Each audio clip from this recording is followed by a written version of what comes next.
नमस्कार and welcome you to वर्ल्डोपीडिया। ना दोस्तों, वैसे तो इंडिया और रशिया इन दोनों कंट्रीज़ की जो दोस्ती है वो पूरे वर्ल्ड में मशहूर है। पूरे वर्ल्ड में सारी कंट्रीज़ को पता है कि इंडिया और रशिया की दोस्ती कितनी ज़्यादा बड़ी है और रशिया और इंडिया हर एक मुद्दे पे, हर एक टॉपिक पे, चाहे यूनाइटेड नेशन में हो, स्पेस में हो या फिर कहीं पे भी हो, एक दूसरे से कोऑपरेट करके चलते ही हैं। लेकिन अभी जो रशिया ने इंडिया को जो गिफ्ट दिया है उसको देख के हर एक भारतीय का जो मन है वो खुशी से झूम उठेगा, क्योंकि रशिया ने वीज़ा फ्री ट्रैवल का प्रपोजल दिया है जो कि इंडिया के लिए, इंडिया के से जो टाइज़ हैं वो और ज़्यादा मजबूत करेंगी। नाउ एज एन इंडियन हम चाहते हैं कि जो हमारे पासपोर्ट की रैंकिंग अच्छी हो और हमको ज़्यादा से ज़्यादा जो कंट्रीज़ हैं उसमें वीज़ा फ्री जो हमको ट्रैवल की अनुमति मिले। और ये देख सकते हैं आप, टास का आर्टिकल है, टास एक रशियन न्यूज़ एजेंसी है, उसका कहना है कि Russia proposes visa free group tour exchange to India.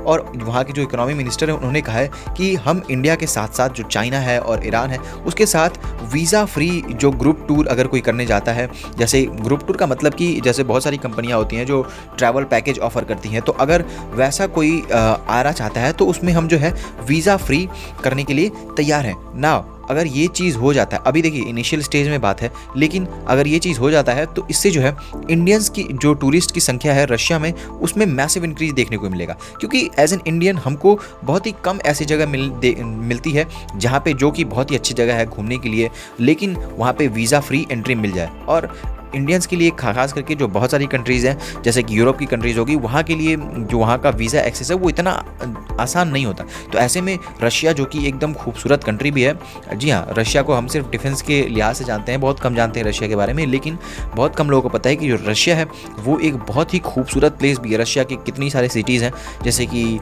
Moscow हो गई, सेंट पीटर्सबर्ग हो गया, ये सारी सिटीज़ जो है फेमस है, बहुत ही अच्छी सिटीज़ हैं जहाँ पे टूरिस्ट जो आप जाएंगे तो आपका मन भर जाएगा, इतना अच्छी जगह है वहाँ पे।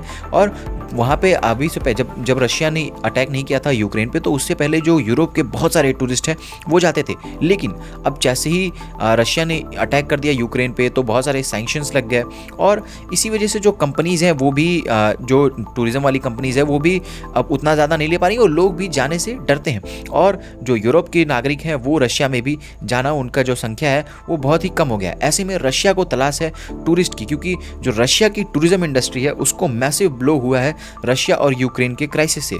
ना अगर आपको विश्वास नहीं तो आप ये देख सकते हैं फॉक्स न्यूज़ का आर्टिकल कि organised tourism to Russia down by 90% in 2022 as Ukraine invasion drags on. मतलब कि 90% जो रशिया की ऑर्गेनाइज्ड टूरिज्म है वो कम हो गया है। और सिर्फ ऑर्गेनाइज्ड टूरिज्म ही नहीं, वैसे भी टूरिज्म जो लोग अपने से जाते हैं बिना किसी कंपनी की मदद से, तो उसमें भी 40% की जो कमी है वो देखने को मिली है। ना रशिया ने इससे पहले भी इंडिया को एक गिफ्ट दिया था जो कि ई वीज़ा इंडियन के लिए लॉन्च किया था। ई वीज़ा से बेसिकली होता क्या है कि जो आपका वीज़ा गेन करने का प्रोसेस होता है वो बहुत ही जल्दी हो जाता है और ई वीज़ा के थ्रू मात्र 4 दिनों के अंदर आप अपना वीज़ा ले सकते हैं। तो ई वीज़ा जो है एक पहला कदम होता है वीज़ा फ्री की तरफ। ना अभी तो फिलहाल ग्रुप टूरिज्म के लिए ही वीज़ा फ्री जो है रशिया ने प्रपोज किया है, लेकिन ये एक बार जब हो जाता है तो इसके बाद जो है पूरे इंडिया के लिए, चाहे वो नॉर्मल टूरिस्ट हो या फिर ग्रुप का टूरिस्ट हो, उसके लिए वीज़ा फ्री एंट्री का जो दरवाज़ा है वो खुल जाता है। और इन फ्यूचर में बहुत सारी कंट्रीज़ हैं जो इस तरीके को अपनाएंगी और इंडियन टूरिस्ट के लिए और भी ज़्यादा आसानी होगी। ना क्या कहना आपका इस बारे में कमेंट करके बताइएगा। हमारे चैनल को सब्सक्राइब करना मत भूलिएगा। मिलते हैं आपसे अगली वीडियो में, तब तक के लिए जय हिंद, जय भारत।